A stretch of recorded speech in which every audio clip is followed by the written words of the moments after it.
So a little bit ago, the final episode of the Obi-Wan Kenobi show dropped. I wanted to wait until every single episode of this series was out before I made a video because I wanted to give the show a chance to demonstrate what it had up its sleeve. And just as I expected, it was just a pretty straightforward Star Wars show. I mean, it wasn't bad. There were points that were certainly entertaining, actually. I think the intimate focus of Obi-Wan's broken identity and self-worth led to some great moments of character exploration. And I think Darth Vader benefited from some really cool scenes.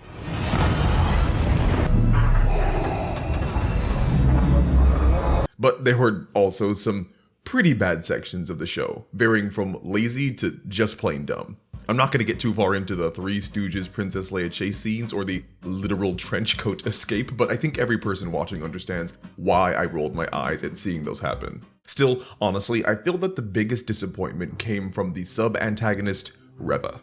I didn't dislike Reva because she was black, or a woman, or a bad actress, and it's sad that I have to preface a video like this because there is a non-negligible amount of people where those factors were a major part about complaining of her character. I found Reva disappointing because she was boring as sin. And while that is certainly just my subjective opinion, I will do my best to use some objective writing and narrative analysis to demonstrate why Reva fell so flat with so many people. And alongside that, I will also provide what I feel are some simple yet highly effective changes to her that could have made Reva a great character for a Star Wars show to explore.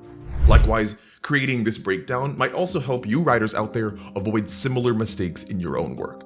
Now, for those of you who are new to the channel and asking yourself, why should I be taking any advice from this guy? I hope there is some solace in the fact that I am a professional script editor and author myself. Again, my goal is not to simply just change Reva into a character that I like more, but to make her more complete, functional, and engaging in the narrative. But to improve a character, we must first know the areas of their weakness. So let's jump right into how the show consistently mishandles Reva throughout. To understand how Reva fits inside the story, we will need to pin down her character using some objective categorizations. The easiest way to do this is to start with her character type and complexity. You probably already know about character type, that is static versus dynamic. Simply put, a static character remains the same from the story's beginning to its end. An example of this would be Darth Vader in the Obi-Wan show. He does not change or alter his core character traits or beliefs at any point during the narrative. In fact, when given the chance of redemption and change, he reaffirms his currently held position. A dynamic character, inversely, is one that changes and alters throughout the course of the story. An example of this would be Obi-Wan. He starts the narrative with little confidence in himself and a bleak outlook on the world. But by the end of the show, he has regained his self-worth and has a hopeful outlook towards the future. Now, this may come as a surprise, but Reva is definitionally a dynamic character. She starts the narrative with a single-minded goal of revenge and retribution and ends the narrative by giving up her quest for vengeance and embracing mercy. Now, one type of character is not objectively better or worse than the other. Both static and dynamic characters have their purposes in a story. However, we will soon get into why Reva's dynamic nature is poorly utilized within the show. Next, let's talk about her character complexity. Much like character type, character complexity comes in two sides, flat characters and round characters. Flat characters are those whose motivations can be understood just at a surface level. Flat characters usually embody one main personality trait or role. An example of a flat character is Uncle Owen. He is meant to be Luke's protector and father figure, and really nothing else. There is no deeper hidden reason why he defends his family. He does it because he loves them, and they're his family. Round characters are those with motivations and exhibited personality traits that require contextualization and backstory to fully understand. An example of this is Tala. We learn the reason she was a rebel fighter and spy was because she originally was loyal to the Empire, but saw them massacre civilians and children. This allows we watchers to understand why she has such a high position in the Imperial military and why she is so motivated and determined to fight against it. Again, neither flat or round characters are objectively better than the other. Each serve their own narrative purpose. In considering Reva, she is a round character. It is only by learning of her backstory as a youngling in hatred of Vader that we fully understand her motivations and goals. But this may all sound a little weird, no? So far we've established that Reva is a dynamic, round character. By definition of these categorizations, she's supposed to be interesting and complex and nuanced. So why does she seem so boring? Well, it's because the show might have made her dynamic and round, but its method of doing so was poorly executed. The Obi-Wan Kenobi show had 6 episodes, but Reva's backstory was delivered in episode 5, while her character transformation happened in episode 6. These 2 occurrences in the last 2 episodes make her round and dynamic. But what that also means is that prior to those moments, in the first 4 episodes, she is static and flat. For the majority of the show, Reva comes off as the most simple of simple characters. She hates Kenobi, she's angry, she's violent, she wants revenge, and she will do anything to get it. For the first 4 episodes, she only displays these personality and character traits, and we as the audience are given no context as to why. Again, this makes her static and flat. However, being a static, flat character isn't a huge issue on its own. The true problem comes from the fact that we have already seen this displayed a million times before. So many villains in fiction are angry and evil for the sake of being angry and evil. It's not really interesting for a viewer to watch because we've already seen it so many times before, and by definition, flat, static characters don't have a lot of substance behind them for a viewer to get engaged in. Heck, Star Wars itself has a better flat, static villain. Now, obviously, what the show was going for was a 4-episode buildup of tension and mystery as to why Reva wanted revenge and why she was so angry. The show writers wanted episode 5's revelation of her backstory to be a Shyamalan-esque twist that completely transformed our view of Reva, which would then retroactively make us appreciate her displayed single-mindedness and simplicity in the previous episodes. The only issue is that the revelation of her being a surviving youngling is nowhere near grand enough to validate her character's simplicity up until that point. If you've ever seen a movie like Memento or The Sixth Sense, the big twists and reveals always augment already interesting characters. This is because a twist ending loses most of its power if the audience is not invested in the character it twists. The Obi-Wan Kenobi show effectively made a straightforward, unchanging character for 4 episodes, and then banked on the hope that the revelations in episode 5 and 6 would change all of Reva's previous actions and behaviors to be interesting. They basically wanted to cross the finish line without running the race. And the worst part about all of this is that not a single fan came to the show to watch Reva. The interest for watchers was always the promise of conflict between Obi-Wan and Darth Vader. Reva's lackluster character journey was only made worse by the fact that no one even wanted it to be there in the first place. The only hope for her inclusion in the narrative to succeed was for her to be as interesting and Vader as Obi-Wan, which is a tall task in and of itself. But some part of me believes the writers didn't want her stealing the show and drawing attention away from the 2 main heavy hitters. So instead, they just went with this milquetoast simple character that attempted to shoehorn in complexity at the 11th hour. But believe it or not, there is still another massive issue with Reva, and it comes at her climax. Episode 5 reveals that Reva was a youngling that survived Anakin's assault. She then grew up to be a dark Jedi as she was consumed by the thought of avenging all the children that she once loved as family. At Reva's lowest point after being beaten by Vader, she heads to Tatooine to kill Luke because she learns he is somehow connected to Vader. Just as she is about to slash Luke, she gets flashbacks of Anakin's assault and all the kids he slaughtered. She can't bring herself to hurt the young Luke, so she carries him back to the homestead and makes her full character transformation by giving up the dark side. All in all, it's a decent way to end her story by making her come to grips with becoming the very thing that she hates. Except, it loses almost all of its power when you consider Reva's interaction with Leia. I don't know if the showrunners remembered this, but Reva was moments away from mercilessly torturing and possibly murdering a 9-year-old Leia without a second thought. Like, I really can't overstate what a bad decision this was on a narrative level. The show wants to have its cake and eat it too by displaying Reva as this emotion-void, vicious psychopath that would drill through the skull of a child, but then just hours later wants us to believe that she had an existential change of heart because her trauma can't bring her to harm children? Again, I understand that the larger implication of her killing Luke was her becoming Vader, whom she loathed. But that is really splitting hairs to me when you're talking about her being seconds away from lobotomizing Leia. Her entire climax is robbed of narrative power because it seems manufactured for the moment rather than being born naturally through consistency. So, with all that being said, what could have been done to produce a different Reva? Well, Actually, I think there are 3 or 4 small changes that could be used to completely revamp her character. My goal in editing anything I do is to change as little as possible while achieving the greatest benefit. The less I change, the more true the narrative remains to the original vision of the creator. Still, that does not mean everyone will like my edits. That's just the nature of editing. But I do think approaching edits from an objective, functional standpoint rather than a preferential one gives me a decent chance at improving the story as a whole. So, the first change is actually very minor. It's Reva's physical appearance. I think it would work very well for one of her arms to be mechanical, like how we see with Anakin or Luke. It doesn't even need to be visible all the time if the effects budget is a concern. It can be hidden under a sleeve and glove. I also think that Reva should have lung damage. To cope with this, she would insert breathing rods into her chest the same way that Tony Stark inserts his arc reactor.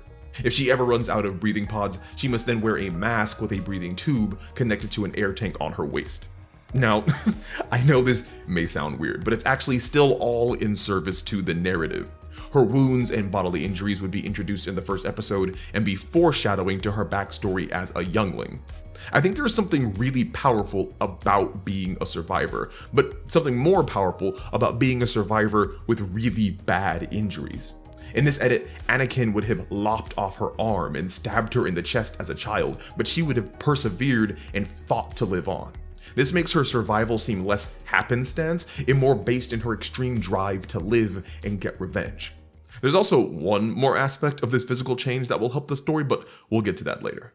Another small edit would be to slightly change Reva's force powers. Instead of giving her access to mind reading, Reva would be edited to sense interpersonal connections through the force, even those that her target might not be aware of. Reva would be able to intuit the general location and identity of her target's family members, the idea being that the force bonds family together. The more time she spends with members of a family, the more clearly she can see and locate the entire rest of the family.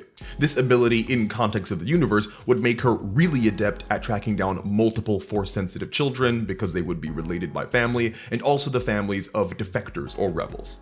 Again, this may seem like a weird change, but it will help later on. The next edit I propose, though, is kind of a significant one. Make Reva nice. Now, before you click off the video, hear me out.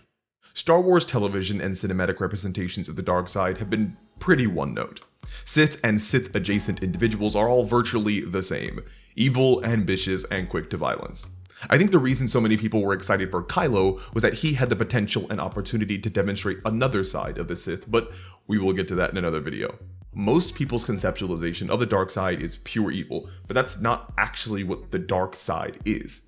The dark side is all about freedom. It's the antithesis, the opposite, of the rule-heavy Jedi Order. Yes, some people do join the dark side out of a pure lust for power, but others join out of love or want to protect others.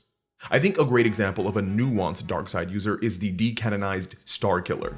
Around Vader, he was stoic and harsh, as you would expect from a Sith, but when left to his own devices, he would crack jokes and show a more human side. I think there is a lot of fan interest in showing different people of the dark side, and I believe Reva would have been a perfect candidate for this. In the current version of the show, Reva is so vicious and consumed by revenge that the other Inquisitors often have to reel her back. In my proposed edit, Reva would be the Inquisitor advocating for diplomacy and peace. She would be charismatic and smiling and kind, working to get information by being the good cop to the other Inquisitor's bad cop. But her nicety should always be undercut by the looming threat of tension and violence. Think of how you feel when Hans Landa or Homelander is nice. Sure, they smile and treat you kindly with words, but it all belies the danger that they present. I think editing Reva into an outwardly pleasant Sith instantly makes her one of the most unique Star Wars characters in recent history. She doesn't have to be this dour, forever pissed warhorse. She could be an effective Sith who uses subtle intimidation to find her mark. And most importantly, she should primarily be pleasant to children. She can kneel down and show the kids of Tatooine her lightsaber and breathing capsules and metal arm. She can use her charisma with children to unnerve their parents into giving up their secrets. For this edit to work, I think Reva having charisma with kids is very important, and the reason why will become evident later on. So, to recap, so far we now have a physically injured, charismatic Reva with altered force powers. She is the one to calm down the other Inquisitors and works to find her targets on Tatooine through diplomacy. However, For this edit to work, she needs to always belie the threat of violence, which is why I think she should massacre a group of village fighters at the end of the first episode. Here is a concise way of how I see everything going down. The Inquisitors arrive to Tatooine hunting for a Jedi, and when he escapes, they turn to threaten the townsfolk for answers. Reva will step in and ask to speak to the leader of the town in an effort to come to a peaceful agreement.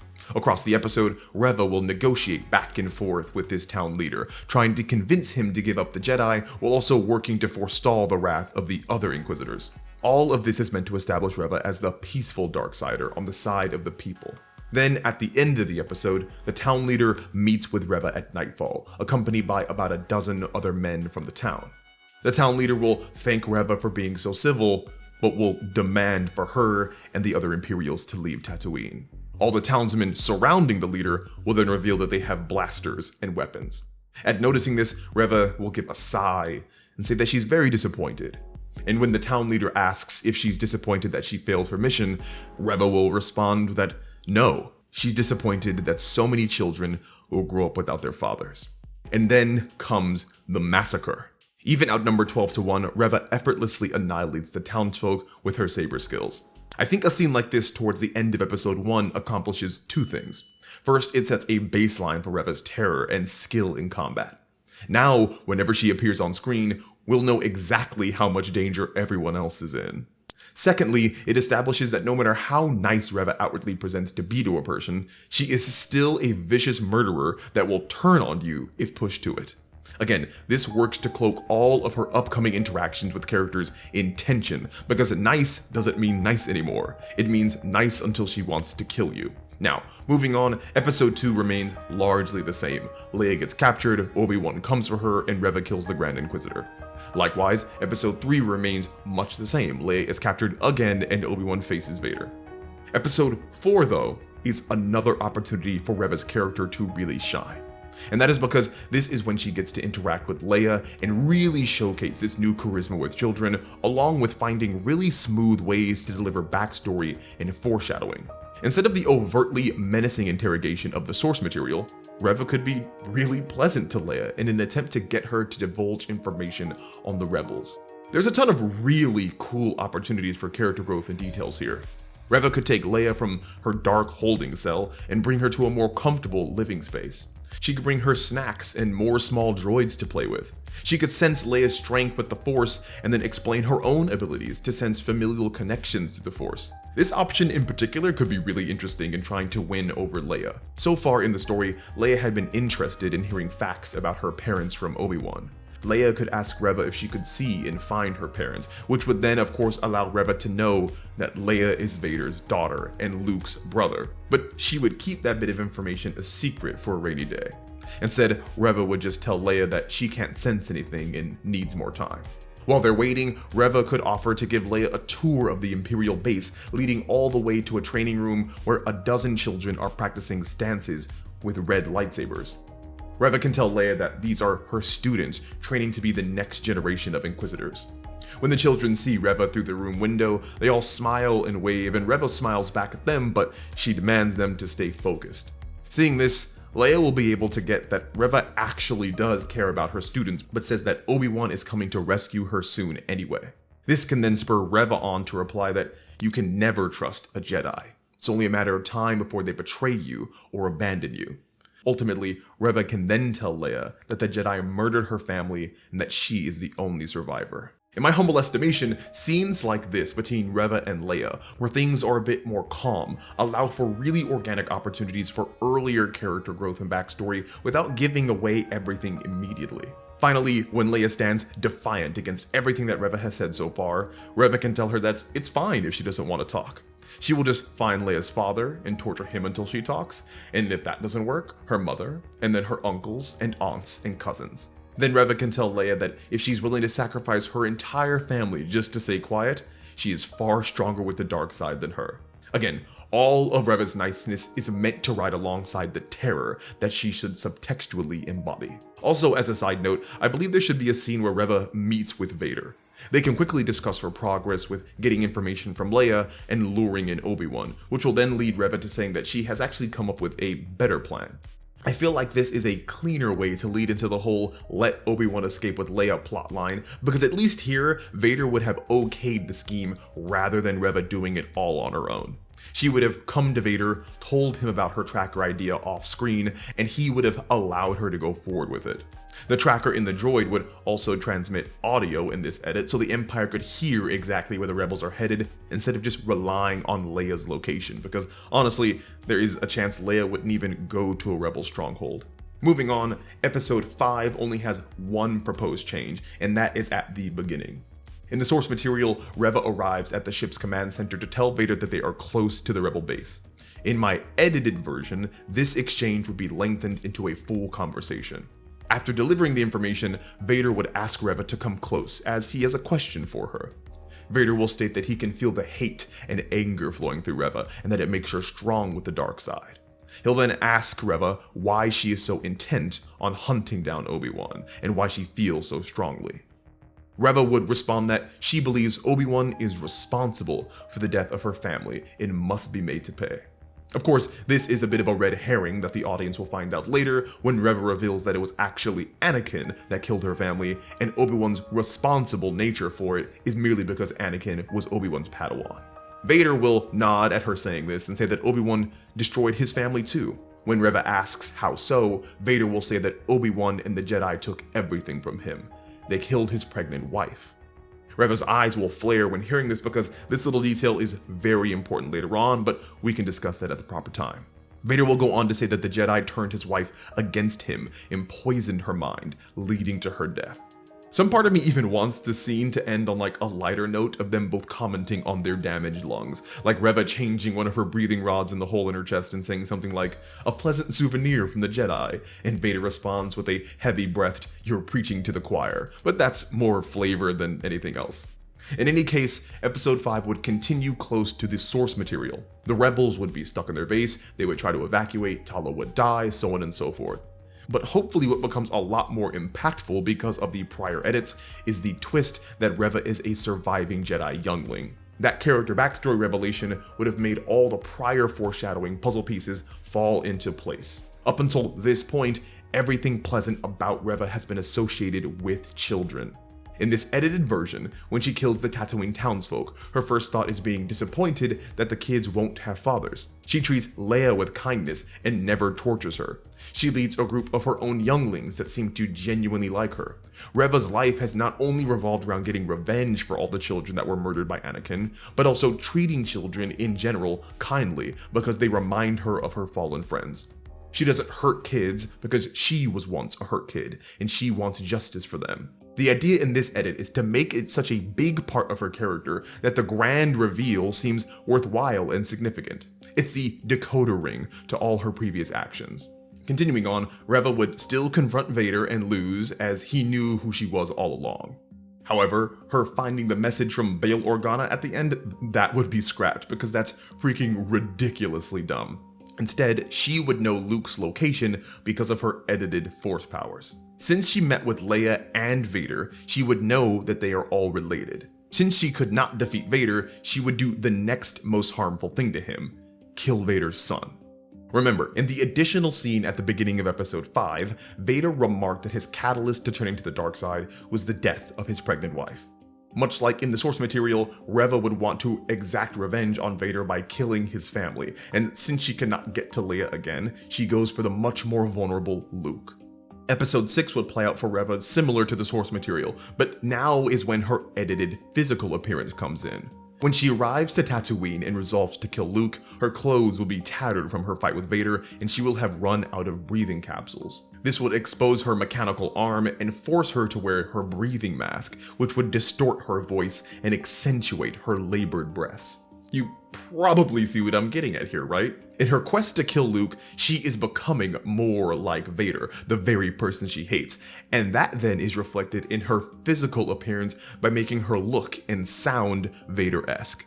Continuing on, she will hunt down Luke, chase him from the moisture farm, and confront him in the canyon. Except the final change I would make here would be to keep Luke conscious. I think it is a lot more powerful for him to be cowering and afraid just like the younglings were. That way Reva has to see the fear she is instilling in him. And this confrontation with Luke hopefully becomes a lot more powerful because of the changes that have been made. If in this edit, Reva's entire identity is based around caring for children and getting vengeance for murdered children, her killing Luke would put her at the crossroads of her own character. In my view, making Reva nice throughout the entire narrative, only to show her on the cusp of throwing away all of her beliefs for revenge, is much more powerful than Reva just being mean and angry for the entire show. In this version, we see how far she has fallen, and we understand why this decision is so impactful for her. Ultimately though, Reva would not kill Luke, just like in the source material, and would then renounce her quest for vengeance and allegiance to the dark side. All in all, we end up in the exact same place with not so many alterations, but also with a fair bit more character to build off of in the climax. Again, I see this version of Reva as one of the more interesting dark side characters in recent Star Wars history, but I also see how I might be a bit biased. Still, I hope this video was a decent demonstration of understanding character weakness and contradictions, and how to improve a story by editing those specific areas into strengths. The more objectively you can look at any fiction you are dealing with, the more easily you can work to make it better. Anyway, thanks for watching all the way until the end, and let me know if you guys like the changes I made, or if you had any ideas for changes of your own. If you like what you heard, like, comment, and subscribe. And if you really want to be a homie, support the channel on Patreon or check out my website for editing work. Links will be in the description. As always, it was a pleasure, and I will talk to you all again soon.